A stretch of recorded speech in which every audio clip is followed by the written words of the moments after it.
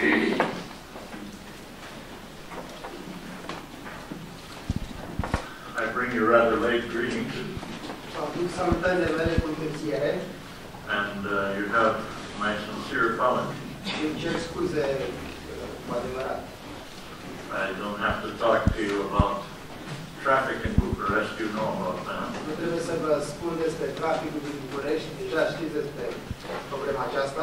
But also the train was from Suceava, was a half an hour late.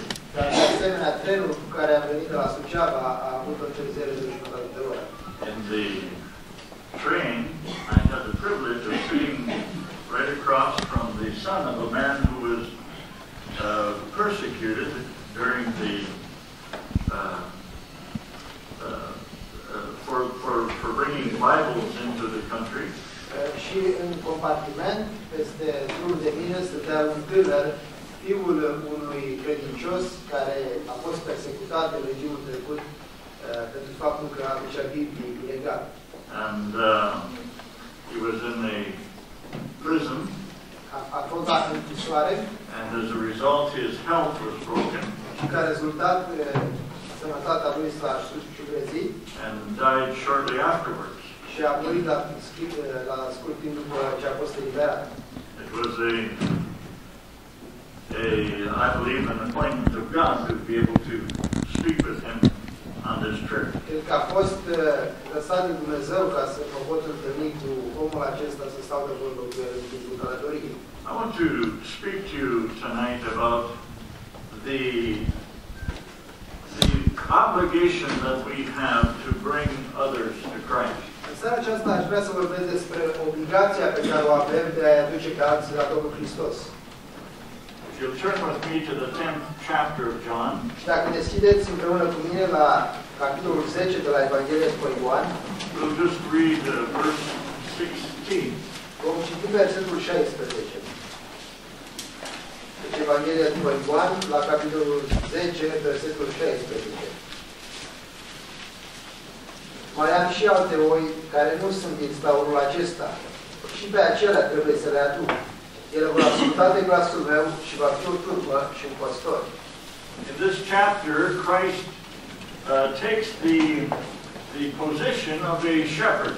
În acest capitol, Domnul Iisus ia poziția sau funcția de păstor. And not only in this place, but in other places, he refers to himself as the shepherd. Și nu numai în pasajul acesta, ci și în altele se referă și vorbește despre el însuși ca fiind păstor. I think right from the beginning we see the heart of God in this simple occupation. Cred că de la început putem să vedem inima lui Dumnezeu și însemnătatea pe care o dă el acestei ocupații de păstor. When David was a shepherd, the Lord met with him and taught him. Pe vremea când David era păstor, Dumnezeu s-a întâlnit cu el și i-a vorbit. Think of this, the King of Kings, the Lord of Lords. Imaginați-vă Domnul Domnilor și Împăratul Împăraților. Came down to commune with this shepherd boy. S-a coborât să stea de vorbă cu acest ciobănaș. Amos said that he was a shepherd. Despre Amos se spune că a fost și el păstor. Amos. And also Moses was. De asemenea și Moise. And also we have several accounts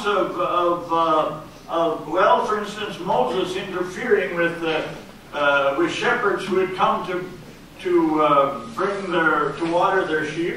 Și de asemenea mai avem și alte ocazii, de exemplu Moise când se întâlnește cu acei păstori care veneau să-și atape oile.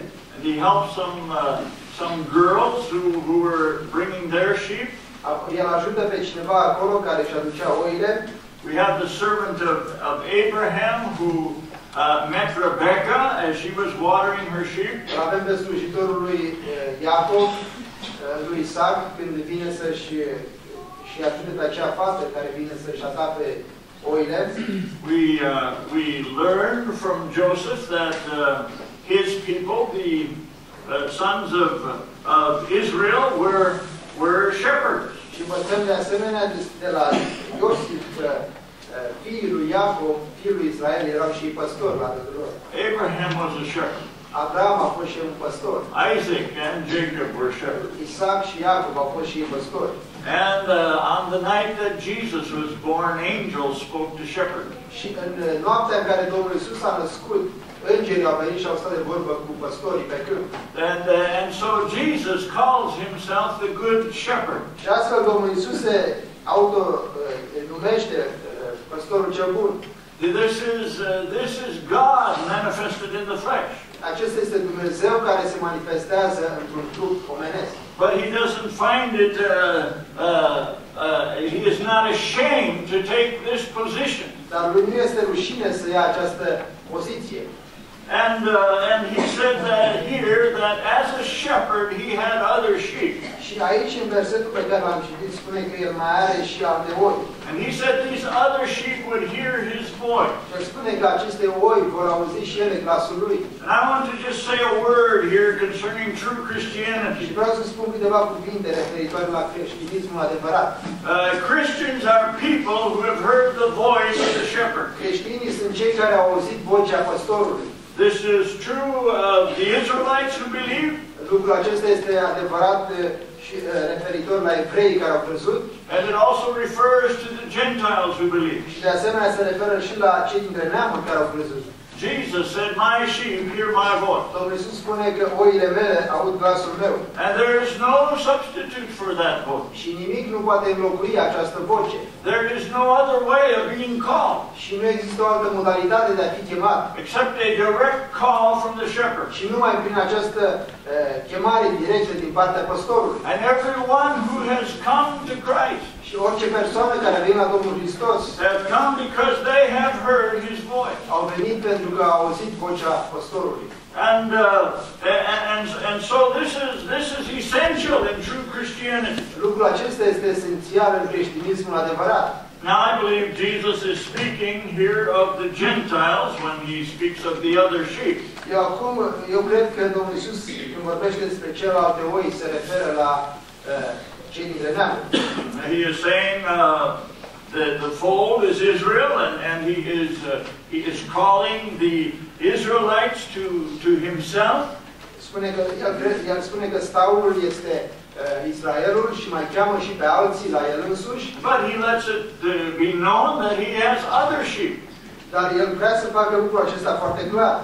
Mai are și alte oi. Who are not among the Jewish people. Care nu fac parte dintre evrei. And he said he would call them also. Și el spune că va chema și pe acestea. Now whether it be Gentiles or whether it be Jews, fie că ar fi iudei sau dintre neamuri, we see the heart here of the shepherd. Aici vedem inima păstorului. He is always looking for other sheep. El întotdeauna caută și alte oi. It was not enough for him to have a nation.